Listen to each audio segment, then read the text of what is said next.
Financial Group's boardroom hadn't changed in the 20 years since our father first brought me here. The same mahogany table, the same leather chairs, the same oil painting of the Boston Harbor that had watched over 3 generations of our family's leadership. But today, everything was different. I moved to formally remove David Anderson from the board of directors, my sister Elizabeth announced, her voice carrying the precise tone of corporate authority she perfected over the years. Following my acquisition of his shares during his unfortunate absence, he no longer has any standing in this company. I sat quietly at the far end of the table, watching the drama unfold exactly as I'd expected it would. The other board members, mostly Elizabeth's carefully cultivated allies, nodded in agreement. They saw what they wanted to see, the competent older sister cleaning up after her irresponsible younger brother. If only they knew. David, Elizabeth continued, not bothering to hide her smirk. You should leave now. Security will escort you out. 2 guards appeared behind my chair. I could feel the pity in their glances. They'd known me since I was a kid running through these halls, learning the business at our father's knee. Now they were about to escort me out like a common trespasser. Actually, I said, opening my laptop, I think we should review some interesting transactions I've discovered first. Elizabeth's perfectly maintained composure flickered for just a moment. There's nothing to review. The share transfer documents are clear. While you were in the hospital. Ah yes, my 3-month stay in the hospital, I interrupted softly. When I was fighting for my life after that mysterious car accident, the perfect time to arrange a share transfer, wouldn't you say? The room temperature seemed to drop several degrees. I looked around the table, meeting each board member's eyes in turn. Would anyone like to know what I was doing before that accident? What I discovered in our company's books. This is ridiculous, Elizabeth snapped, but I could see the fear beginning to creep into her eyes. Security, remove him. Touch me, I said to the guards without looking back, and the SEC gets an email containing everything I found, including the real reason behind Dad's sudden retirement last year. The guards hesitated. Elizabeth's face went pale. But let me back up. To understand how we got here, how the Anderson siblings' rivalry turned into corporate warfare. You need to know what happened 6 months ago when I first noticed something wrong with our company's numbers. I'd always been the more detail-oriented sibling. While Elizabeth focused on networking and climbing the corporate ladder, I'd immersed myself in the actual operations of Anderson Financial. Every spreadsheet, every audit, every transaction. I knew our business inside and out. It started with a discrepancy in our Asian market investments, a series of trades that didn't quite add up, profits that appeared too good to be true. Most people would have written it off as exceptional performance, but I'd learned from our father that in finance, if something seems too good to be true, it usually is. You're being paranoid, David, Elizabeth had said when I first raised concerns. The Asian division is doing brilliantly, just because you can't match their performance in your sectors. But I kept digging. Late nights in the office, weekends poring over transaction records. The deeper I looked, the more I found. Not just accounting irregularities, but systematic fraud. Money laundering for certain clients. Tax evasion schemes disguised as investment strategies. And at the center of it all, a name that appeared too often to be coincidence. Elizabeth Anderson. I confronted our father first, showing him the evidence I'd gathered. His reaction stunned me. Leave it alone, son, he'd said, suddenly looking every one of his 70 years. Some stones are better left unturned. Dad, this is serious. Elizabeth is using our company for. I know, his interruption had been sharp, painful. Why do you think I'm retiring? The implications hit me like a physical blow. You know, you've known all along. He wouldn't meet my eyes. Your sister, she has a way of making things happen. Results that keep shareholders happy. Methods that, it's better not to look too closely. It's fraud, Dad, money laundering. Maybe worse. It's business, he'd replied warily, the kind that keeps hundreds of people employed, that funds pensions, that maintains our family's position. I'd left his office that day with my world shaken. The father I'd idolized, the moral compass who'd taught me about business ethics, was choosing to look the other way. But I couldn't. For the next month, I gathered evidence, created backups, established secure channels with regulatory authorities. I was careful, or so I thought. Then came the accident, a brake failure on a mountain road. 3 months in the hospital fighting for my life. And while I was unconscious, Elizabeth moved. The share transfer documents looked perfect. My signature, witnesses, notarization, all technically flawless, except I'd never signed them. Never agreed to sell my 30% stake in our family's company to my sister for a fraction of its value. By the time I was conscious enough to protest, it was too late. Elizabeth controlled 67% of Anderson Financial. Our father had mysteriously decided to enjoy his retirement in a villa in Spain, conveniently unreachable. The old David Anderson, the trusting younger brother who believed in playing by the rules, died in that hospital room. The man who emerged was different. Quieter, more patient.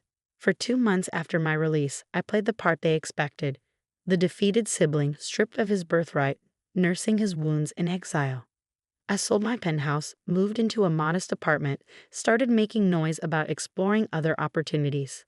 Elizabeth relaxed. Her perfect coup seemed complete. But she'd forgotten something crucial about me. Something our father used to say, David sees the details others miss. And in finance, the devil isn't just in the details, he lives there. While everyone thought I was licking my wounds, I was building my case. Every transaction Elizabeth had ever touched, every client she'd brought in, every deal that seemed too good to be true. And I found patterns, connections, a web of financial manipulation that went far beyond what I'd initially discovered. The evidence currently stored on my laptop would destroy not just Elizabeth's career, but the careers of half the people in this boardroom. The only question was who would see it first, the board or the federal authorities. Now, sitting at the end of that mahogany table, watching my sister's composure crack, I almost felt sorry for her. Almost. Would anyone like to see what I found? I asked the room quietly, or should we discuss how this plays out? Elizabeth's lawyer started to speak, but she silenced him with a sharp gesture. She knew me well enough to recognize the tone in my voice. The same tone I used when we were kids, and I caught her in a lie. "What do you want?" she asked, her voice barely a whisper. I smiled, thinking of all the nights I'd spent building my case, of the pain during physical therapy, of our father's betrayal. Want? Dear sister, I don't want anything. I opened my laptop screen. I just think it's time for the truth to come out. All of it. And then I began to show them exactly what I'd discovered. The boardroom's tension could have been cut with a knife as I connected my laptop to the presentation screen. Elizabeth remained frozen in her chair, her usual confidence replaced by barely concealed panic. Let's start with the Preston Holdings acquisition. I began, pulling up a series of transaction records. On paper, it looked like a masterful deal. Elizabeth acquired a $500 million company for just $300 million. The board celebrated her negotiating skills. I clicked to the next slide. But here's what really happened. Preston Holdings was never worth $500 million. The valuation was artificially inflated through a series of fake contracts and phantom clients, all created by shell companies that coincidentally traced back to a certain law firm in the Cayman Islands. This is nonsense, Elizabeth interrupted, but her voice lacked conviction. Is it? I pulled up another document. This is the registration paperwork for Ocean Vista Limited, the main shell company. Notice the founding partner's signature. Look familiar, Elizabeth? She went pale. It was her signature, carefully disguised but unmistakable to anyone who knew what to look for. Preston Holdings was worth barely $100 million, I continued. But Elizabeth arranged for Anderson Financial to pay $300 million, with the excess $200 million flowing through those shell companies and back to. Well, let's see where the money went. The next series of slides showed a complex web of international transfers, each carefully structured to avoid detection. By the time I finished tracing the money flow, several board members looked physically ill. "My God," whispered Henry Blackwood, our oldest board member. "How long has this been going on?" 5 years, I replied, since Elizabeth became CEO. But it gets better. Should we talk about the Asian market miracle next? Or perhaps the real reason behind Dad's sudden retirement? Stop. Elizabeth's voice was barely audible. Please. I looked at my sister, really looked at her. The perfectly tailored suit, the expensive jewelry, the careful makeup. All part of the image she'd crafted of the brilliant CEO, the financial wizard who could do no wrong. Why? I asked simply. Why wasn't legitimate success enough? You don't understand, she hissed. The pressure, the expectations. Do you know what it's like being a woman in this industry?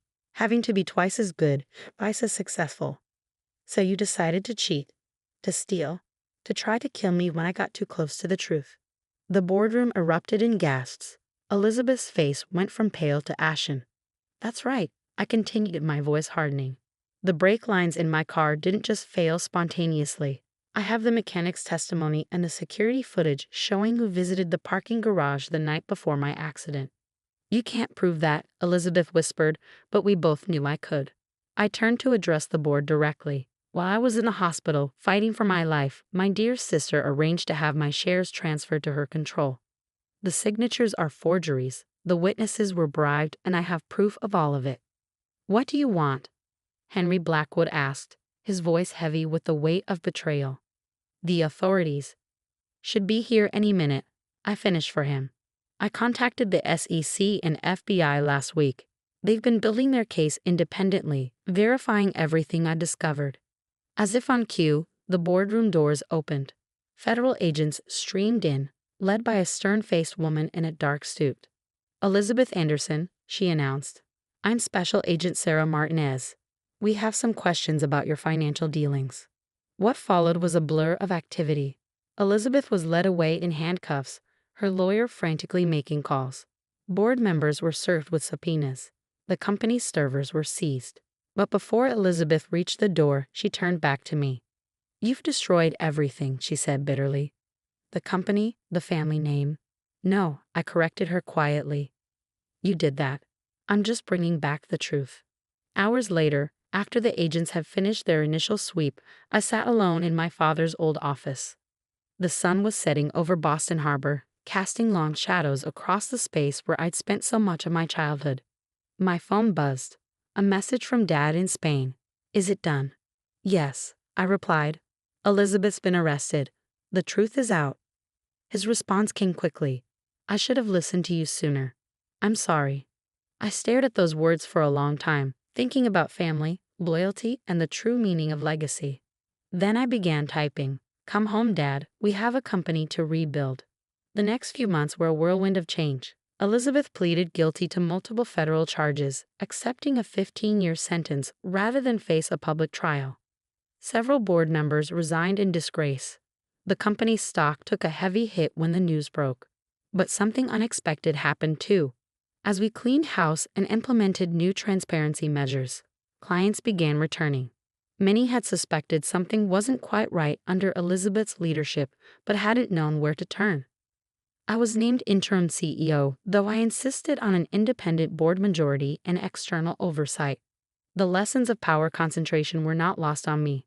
1 year later, I sat in that same boardroom where the confrontation had taken place.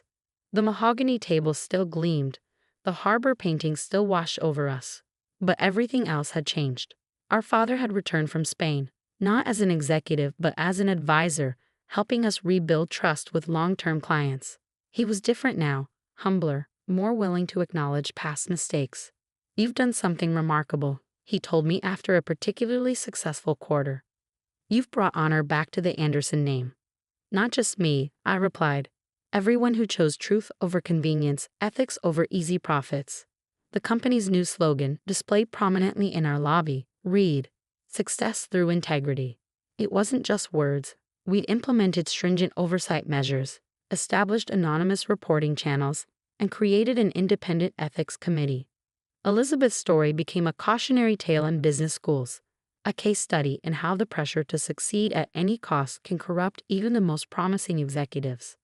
As for me, I kept the modest apartment, drove a reasonable car, and focused on rebuilding not just our company's wealth, but its soul. Late one evening, as I was preparing to leave the office, I received an unexpected letter. It was from Elizabeth, written from federal prison. Dear David, I've had a lot of time to think about what I did, to the company, to our family, to you. The hardest part isn't the prison sentence or the public disgrace. It's knowing that I became everything our parents once taught us to fight against. You were right. Legitimate success would have been enough. I just couldn't see it through my own ambition. I don't expect forgiveness, but I want you to know you did the right thing. Elizabeth. I placed the letter in my desk drawer, next to the photo of our family from happier times.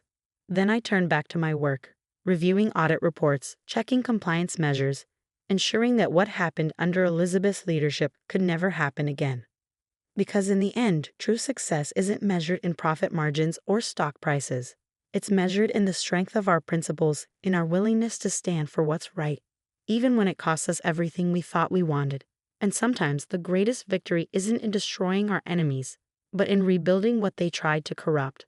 The Anderson Financial Group survived its darkest chapter, emerging stronger, more transparent, and more committed to its ethical foundations than ever before. Not because of complex financial strategies or aggressive acquisitions, but because one person refused to look the other way when confronted with wrongdoing. As I finally headed home that evening,